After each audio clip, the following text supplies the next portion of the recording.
माल तेरे पास है कि बाबू ना भैया सबसे बड़ा रुपया, क्योंकि पैसा है तो सब है, पैसा नहीं है तो कुछ नहीं। कि माल तेरे पास है तो माल तेरा खाएगा, और हुआ जब खत्म तो नजर नहीं आएगा। कि जब तक पैसा है तब तक सब, पैसा नहीं है तो कुछ नहीं। इसीलिए कहना है कि माल तेरे पास है तो माल तेरा खाएगा, और हुआ जो खत्म तो नजर नहीं आएगा। इसीलिए कहना है कि ध्यान मैया जी के चरणों में लगा ले, ध्यान मैया जी के चरणों में लगा ले, काम चाहे तू कुछ भी करा ले। भैया नसीबा किनको जगाना है अपना, सभी का नसीब तो जगह है, लेकिन और भी जगाना है आप लोगों को। चादर वाले भैया जगाना है, एक बार हाथ उठा लेंगे सभी, एक बार हाथ उठा सकते हैं आप लोग अपना अपना। नसीबा तेरा जग जाएगा, नसीबा तेरा जग जाएगा। और क्या नहीं क्या, झूठी दुनिया को मन से हटा दे, झूठी दुनिया को मन से हटा दे, ध्यान मैया जी के चरणों में लगा ले। नसीबा तेरा जग जाएगा, नसीबा तेरा जग जाएगा, नसीबा तेरा जग जाएगा, नसीबा तेरा जग जाएगा। सच्चा है दरबार यहाँ अम्बे का, मिलता है प्यार यहाँ जगदम्बे का। सच्चा है दरबार यहाँ अम्बे का, मिलता है प्यार यहाँ जगदम्बे का।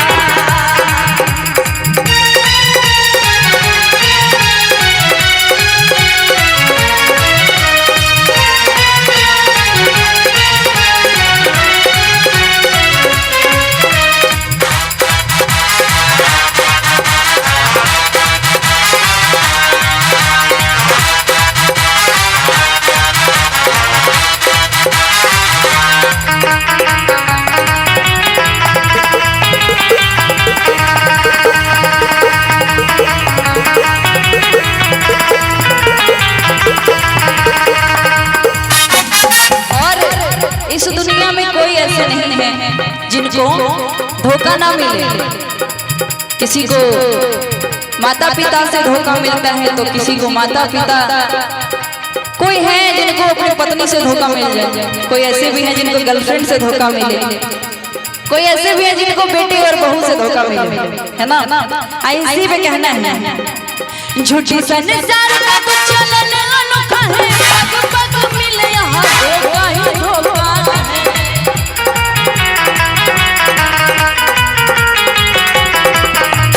झूठी संसार का तो चलन अनोखा है, पग पग मिले यहाँ धोखा ही धोखा है, पग पग मिले यहाँ धोखा ही धोखा है, पग पग मिले यहाँ धोखा है।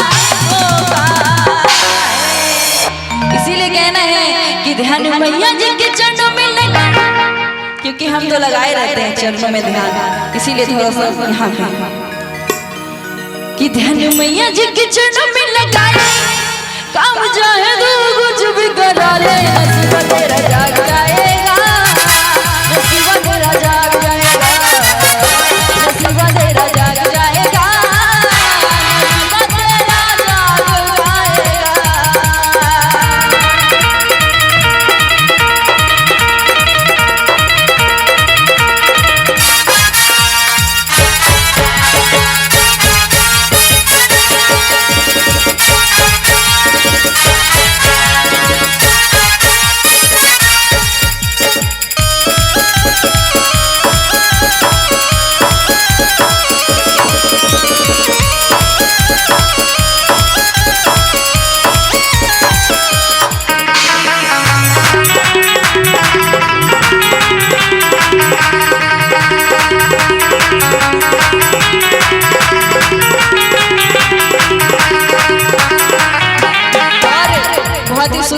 दरबार सजी, इसीलिए कहना है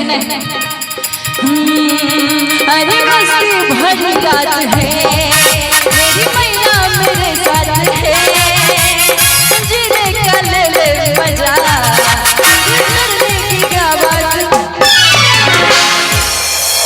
कि मस्ती भरी रात है और मेरी मैया मेरे साथ है, जीने का ले ले मजा, फिर डरने की क्या बात है।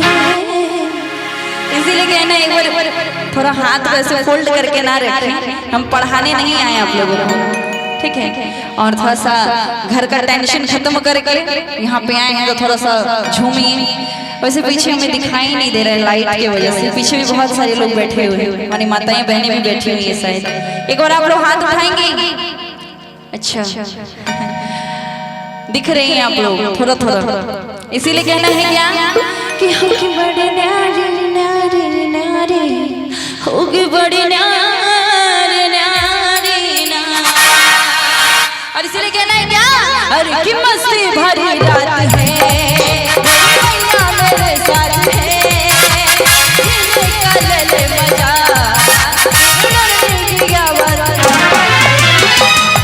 इसीलिए हम माता के दरबार में जाते हैं तो क्या कहते हैं, फूल भी ना मांग दी अक्षत भी ना मांग दी, फूल भी ना मांग दी अक्षत भी ना मांग दी, मांगती हूँ दे दर्शन मेरी माँ,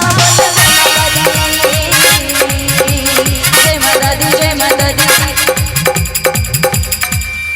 ठीक है, चलिए तालियों के साथ और गाते हैं कैसे, जय माता दी जय माता दी जय माता दी। मैंने म्यूजिशियन बंद करवा दिया है क्योंकि आप लोग ताली बजाओगे, दोनों हाथ आप लोग खोल लेंगे एक बार, दोनों हाथ नहीं खोलना। अच्छा यहाँ पे भगवान से कौन कौन छोटे हैं भैया, भगवान से कौन कौन छोटे हैं एक बार हाथ उठाएंगे। अच्छा अच्छा नहीं नहीं, बहुत लोग बड़े होंगे जो हाथ नहीं उठाएंगे। भगवान से छोटे कौन कौन है, आप लोग मोबाइल वाले आप लोग बड़े हैं भगवान से, हम तो बड़े नहीं, भगवान से सभी छोटे हैं, है ना। इसीलिए कहना है क्या अरे कि फूल भी ना मांग दी अक्षत भी ना मांग दी, मांगती हूँ दे दे दर्शन मेरी माँ, बोलो जय माता दी जय माता दी जय माता दी जय माता दी जय माता दी जय माता दी जय माता दी जय माता दी जय माता दी जय माता दी जय माता दी जय माता दी।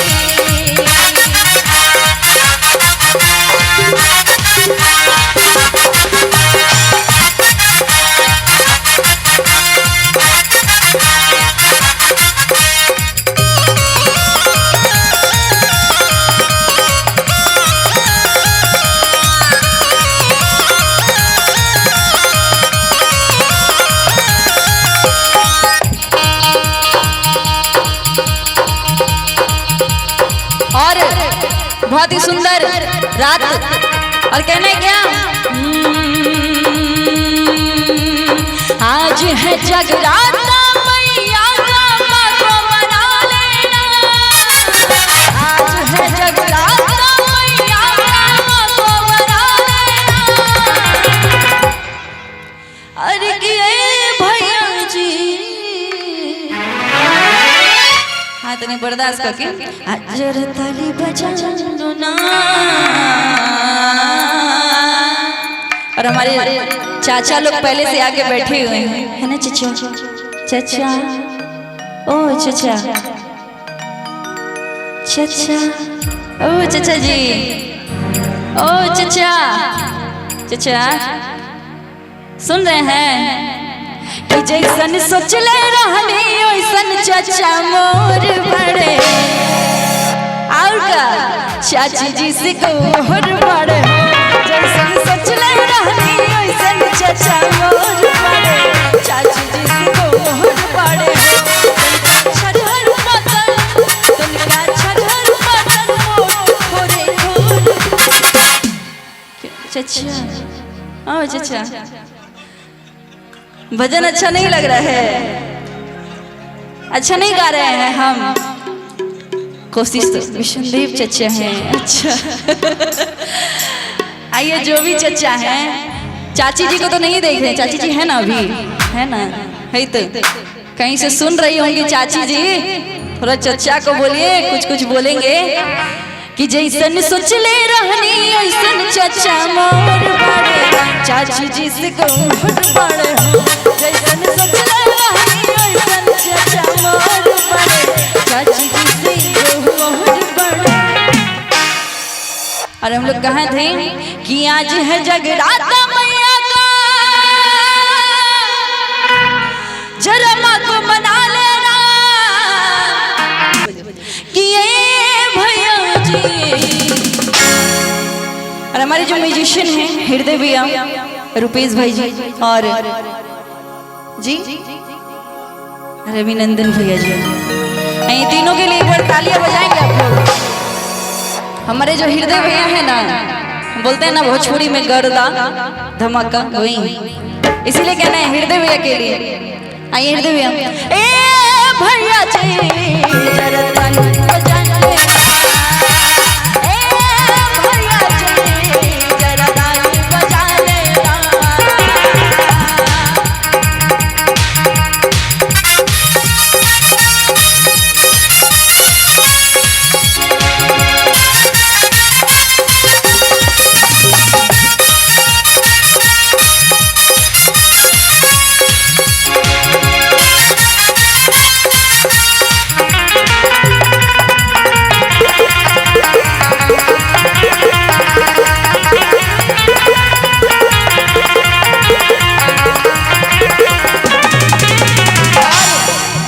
किनका दिल धड़कता है मैया रानी के लिए, धड़कता है, मेरा तो जोर से धड़कता है, क्योंकि जब हम गाते हैं तो माता रानी के लिए अचानक से पता नहीं कहाँ से आ जाता है मेरे अंदर आवाज, बहुत ही अच्छा वाला आवाज आ जाता है, वो उन्हीं का देन है। इसीलिए कहना है दिल धड़काता, दिल धड़काता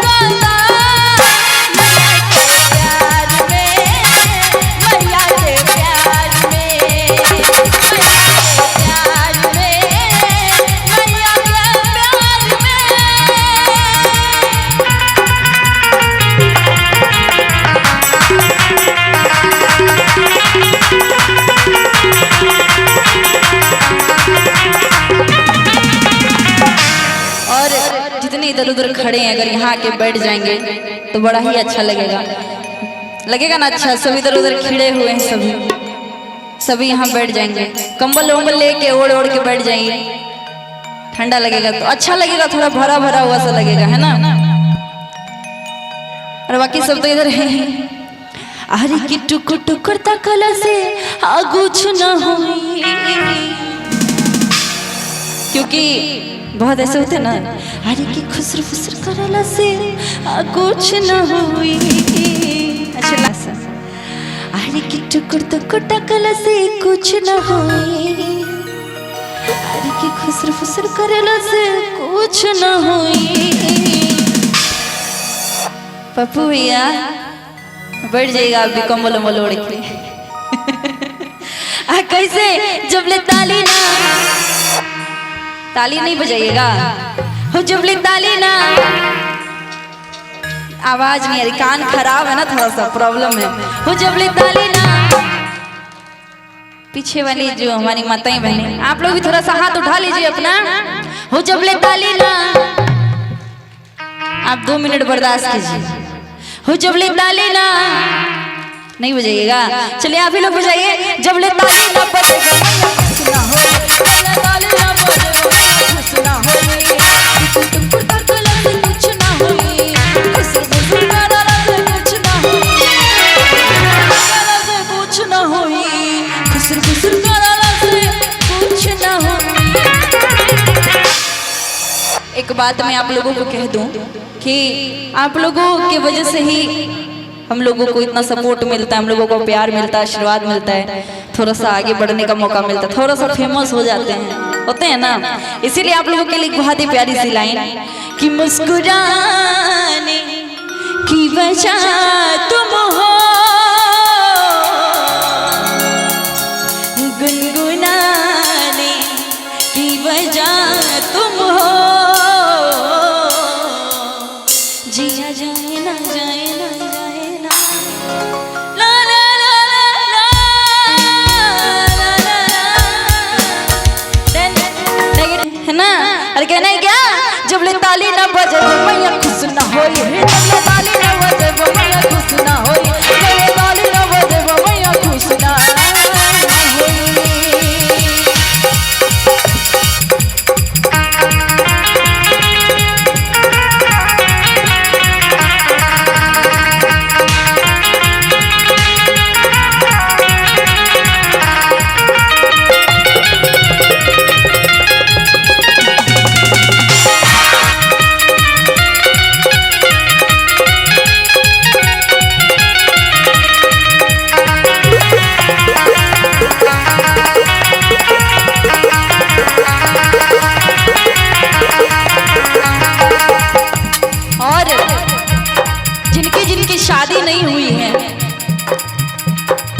अच्छा तुमको बड़ा जल्दी है भाई।